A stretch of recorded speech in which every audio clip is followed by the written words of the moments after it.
Hi guys, Josh here from Sportitude, and today we are doing a shoe review, and it's going to be on my top 5 trail shoes for this year so far. So we're talking the middle part of 2020, and as you would all be aware, if you're not, I'm going to tell you that I get to do a lot of sampling for brands, and whether it be road shoes or trail shoes. And every single year I get to take shoes out and test them out before we get the ability to bring them to you, the public. So in no specific order, I've got a Brooks, I've got a New Balance, a Saucony, an On and a Salomon shoe to show you today. And I've essentially got them split up into a couple of different categories as well. So without further ado, let's get stuck in.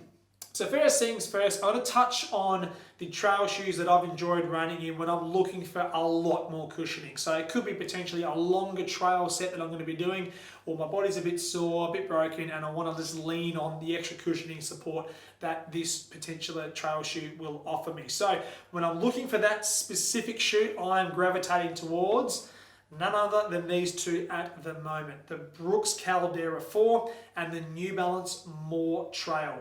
Just landed and I've been using this shoe for a few weeks now and absolutely loving it.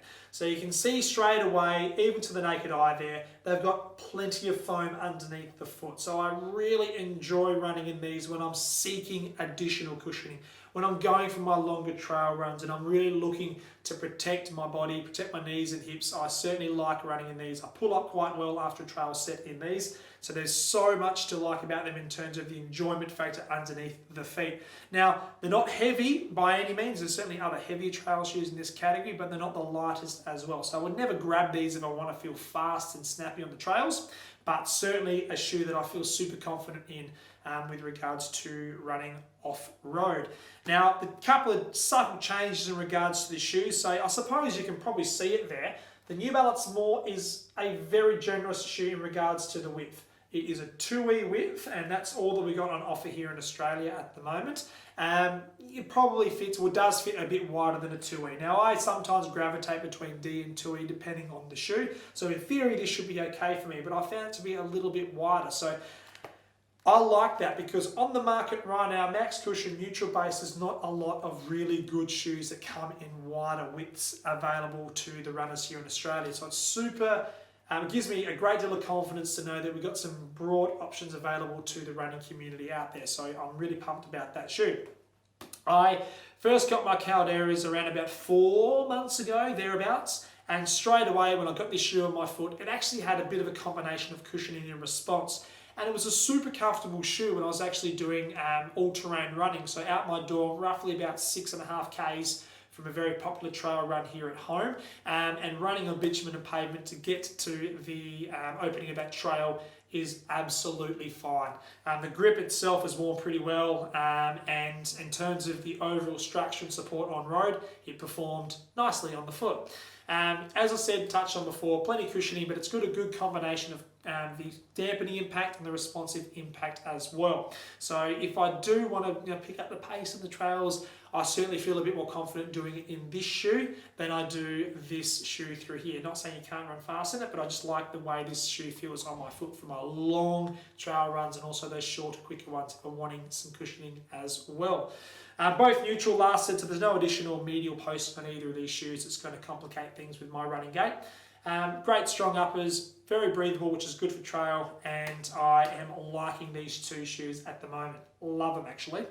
The next category of trail shoes is essentially a category that I've created just out of thin air, and it's one that I love for extra grip. So the Peregrine and the On Cloudventure through here, straight off the bat, you can see underneath we are almost reminiscent to a tractor tire through there.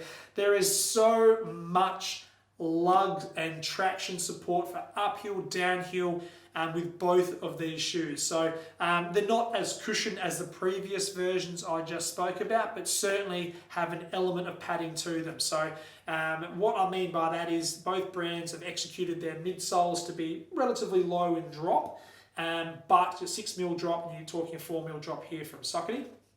But the grip underneath is where the magic happens through here. So when I'm looking to pick up the pace on the trails, and it can be a combination of both sort of dry trails with slippery rocks and gravel, and also those sort of slushy days which we've been pretty used to in recent weeks, where you've got a little bit of loose mud underneath your foot. They certainly grab the ground so well. So when you're ascending and you're descending, you're getting great confidence coming down hills where you're going to put your foot down. You know you've got the grip and the grab and the purchase of the ground that you're looking for on trails. And not to mention the uppers as well, because essentially you can run a little bit faster in these because they are marginally lighter. I mean, this is not the lightest trail shoe in the market. Probably feels similar weight to what I just showed you previously in the max cushion category. But when you're running a wee bit faster, you're going to put a bit of velocity of movement through your feet. So it's really important that the upper locked down to the midsole engineering is nice and secure. So as it goes around the lateral side to the medial side of the Peregrine, you can see it's really stable. Great lockdown, good security on top of the foot. Keep your foot secure on that platform. Same thing with the on. It's almost that dark shaded grey where it goes to the beige. You can see it's almost like a top deck piece of chocolate, how they've manufactured it. I'll paint that line, top deck piece of chocolate, there you go. But you can see right there, that's the actual welding design which locks in the midsole to the upper. So again, you feel super confident, your foot stays on top of the platform in conjunction with these great lugs underneath.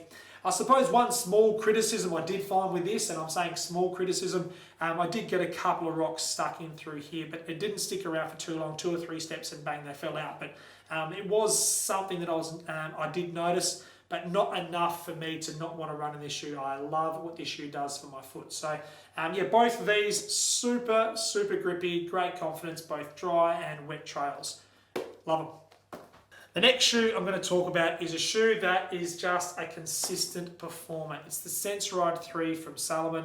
For me, it's probably the most runnable all-terrain trail shoe on the market at the moment. So what I mean by that is you've got certainly great grip here for your trail surface, but again, running from road to the trail, it's going to have a nice durable sole as well. And the new Optivibe sort of cushioning system, which I think they've used it for a couple of seasons now inside some of their Salomon shoes, I think they're improving what the midsole is all about. And what I mean by that is you've got nice dampening, but you've got a really responsive feel underneath the foot as well. A lot of brands, or Salomon being a pure trail brand, they've generally speaking have lent on more of a proprioceptive feel with your trail running, so having good connection with the ground. So they're now starting to play with shoes with a little bit more cushioning, which is nice to know because not every single runner out or trail runner out there runs just purely on trail. So some of us have to run road to trail to get to our favourite trails. Some of us will drive our cars and whatnot, but a lot of runners out there do a combination of road and trail. So this guy here is a perfect split for your trail runners out there running a little bit on your bitumen and pavements as well.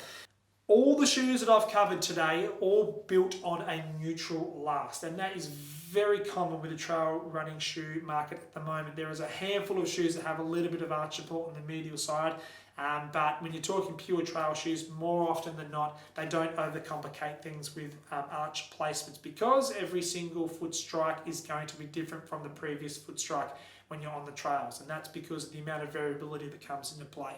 Sticks, rocks, mud, terrain, foot placement, puddles, etc. That's why we love trail running, because it's so different every single step.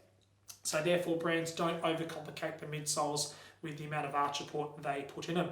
However, brands can get that arch support feel with some contoured overlays in regards to the upper and the medial side. So when you pull your laces up, just get that locked down. So you get some form of feeling of arch stability, but they're not overcomplicating with the midsole engineering on the medial side. The other thing too with trail shoes, which I like, and some do it, some don't, but the Salomon Sensoride 3 here has a lace garage. So once you get the tension with the quick tie lace system through here, locked down, you tuck in your laces under this little lace garage so it doesn't flap around, it doesn't catch on your sticks and twigs, etc. when you're running your trails, and it doesn't flap around and annoy you. So you tuck it under there and say goodbye lace, hello running, let's go. And then you're talking as well, some brands like your Caldera here, or the Brooks Caldera, the lace garage or lace loop is just tuck the laces underneath that loop. Same thing goes with Peregrine, and same thing goes here with the on Cloudventure. Just tuck your laces underneath that loop on top of the tongue through there as well. And again, I would sort of touch on one of my other features about the New Balance More Trail. I did talk about it being max cushion, very supportive. When we're talking about your trail shoes that happen to be considerably higher off the ground, like this and like some Hoka shoes out there as well, a lot of runners tend to sort of lose that proprioceptive feel with the ground. Now, it's because you're so high off the ground, but it's all about protection element with this engineering concept. But the upper here, just looking at that yellow string, medial and lateral side, you can actually get a little bit more of a customized fit up top as well. So I just want to throw that feature out there because it is a slightly more of a generous width shoe in comparison to the others on the table through here. And in conjunction with the 2E last and the D width on offer for ladies. So you can get a little bit more of a lockdown through the midsection with that new lace engineering up top. So there you have it, guys. That is my top 5 trail shoes for the middle part of 2020. Obviously a couple of different categories, max cushioned, more grip, and all-terrain running. But yeah, hopefully it's given you some information at home that may help you with your next trail shoe selection.